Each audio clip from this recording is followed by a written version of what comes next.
Hi, this is Linda Lang from ThoughtChange.com. We are exploring the mystical side of life once again this week.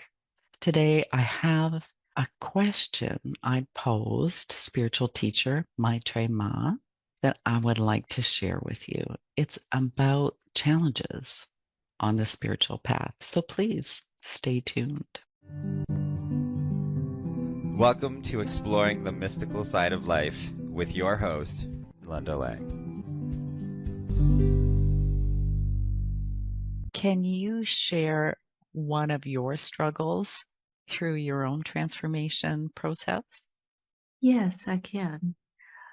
When my physical guru died, I went to India to his cremation process called a Mahaprayan. And when that happened, I had been having profound mystical experiences in my meditation. I'd been meditating a lot. And I had been getting guidance just before that there was something going to happen, that there was some sort of transformation going to happen for me. And then I went to India and I went to the cremation, and my inner guide, my inner Baba, who I'd relied on for years, but it'd been very personal. And it'd just been, basically, I didn't tell anybody. I would be very open about psychological things and all my psychological problems, but I never talked about my spiritual experiences and my spiritual relationship. It just didn't come up, right? And so then I went to India, and when I was meditating, I went into a deep state, meditating near where they had the body of my guru laid out. And I got the inner guidance that there was a transformation of consciousness that was in seed form and that would grow and bear fruit. And that my inner Baba used the word Guru Shakti, that there was a Guru Shakti being passed to me.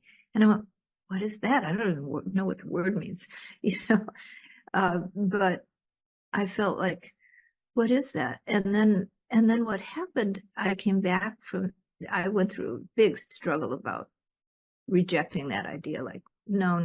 I'm really a very ordinary Western woman. I have 2 kids and a husband, and, I live an ordinary life, and these weird things don't happen to people like me.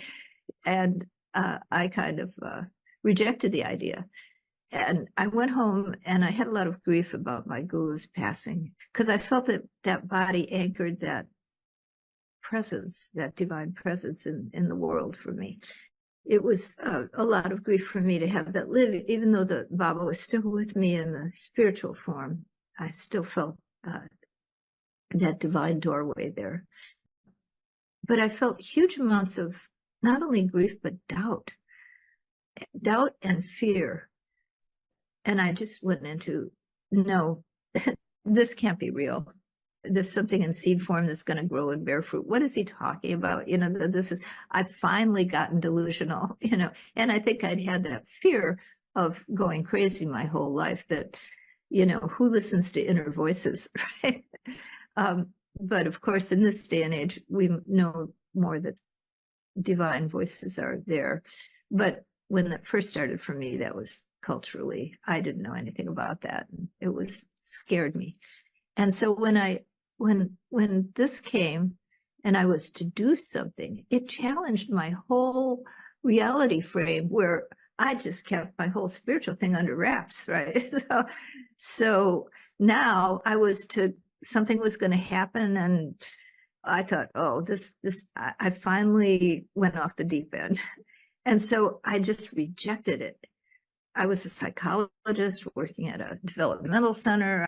I went to a peer of mine, another psychologist, and I told what had happened. And she said, oh, yeah, I think that's real. And I go, what? So everyone I told about it thought it was real, but I didn't. I thought, no, this is, what is this? This can't be happening. So I rejected it. And then I started getting panic attacks. I had these terrible panic attacks. And that continued for about 2 or 3 months, that I had these panic attacks because of the internal conflict I was in. And I was trying to deny something. and it wasn't working.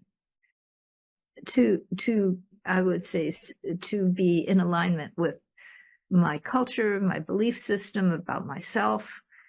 This didn't fit into my belief. I didn't feel at all worthy to teach or to do anything like that. But then finally, due to panic attacks, from this inner conflict that wasn't going away, I kind of broke down, and I accepted that there was some sort of destiny and this was real. And whether I felt unworthy or not, something was happening. And I didn't really know what it was because nothing had manifested. But then within a few years' time, I began feeling the flow of that had been a guidance for me and teaching me all these years and comforting me and showing me divine existence was flowing through for other people. And I experienced this guidance coming not from my rational mind, not from my intellect, but just kind of being dropped into my mind. And then I would learn to say it and for it to flow through over it. It took some years to learn this, but I learned to allow it to flow through, to just fall back into it, to melt into that divine presence and to let that flow through. And I began teaching. And what had happened is I really had to face my fears of being out there. And so now I've written a book about my journey, really out there, but that was my big fear, is that I couldn't face my doubt, my fear of exposure, my fear of criticism, my fear of not being worthy, all that doubt that was there, my doubt of what I was receiving. And then I was asked to, get up in front of groups of people and start talking when I had no idea what would be said. I just melt into my Baba and that flow of Baba. I allow that flow that I call Baba to flow through.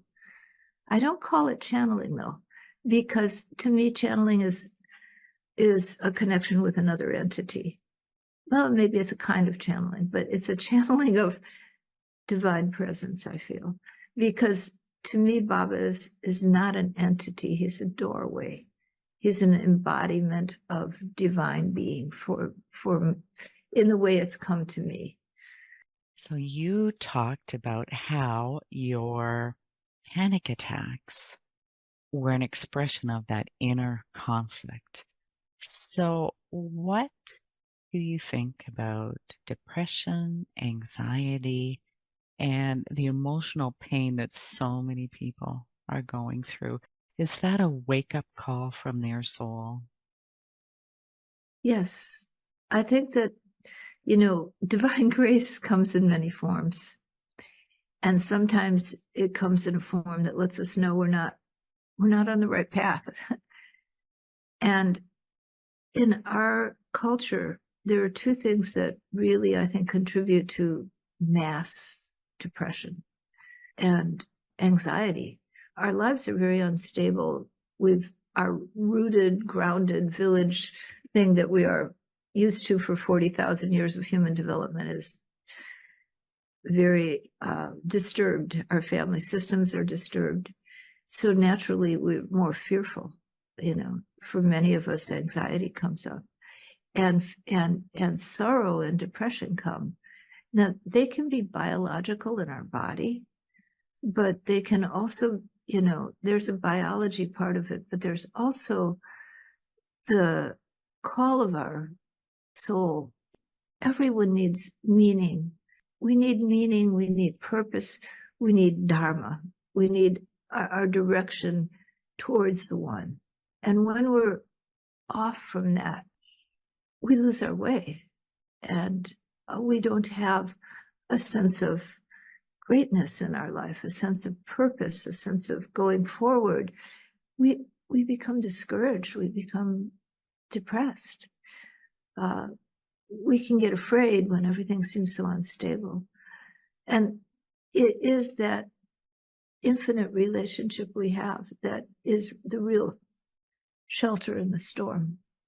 And a lot of times the storms are just out there, they're inside of us in all these painful emotions. And aligning ourselves in terms of how we are in our lives, finding our deep purpose, finding our connection to the divine. These are things that actually, according to research, extend life, extend happiness, bring us out of a lot of the sorrow and the difficulty. I think there is a biological level to some things also that becomes biological, and we do have to work with our biology as well. But there is really the deep need of meaning and purpose in everyone's life. And I think in modern life, sometimes that's just hard to find. And also, like I did, a lot of people, their inner life and their outer life are not the same. So who you are within isn't dynamically reflected in your outer life. That leads to depression.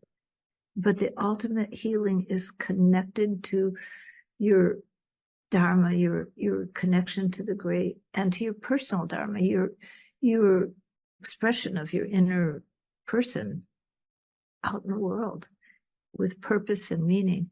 I hope this video helps you on your path whenever you come across a challenge to know that you are also divinely supported. If you'd like to catch the whole conversation with Maetreyii Ma, I'll put the link in the show notes. You can visit her at yogama.info. Thank you for tuning in. Thank you for all of your support, your likes, your comments, your shares. They all help support the channel. Remember to subscribe and stay tuned for more wonderful conversations. Come visit me at thoughtchange.com. Pick up your copy of Learning to Listen, and we will see you again next time.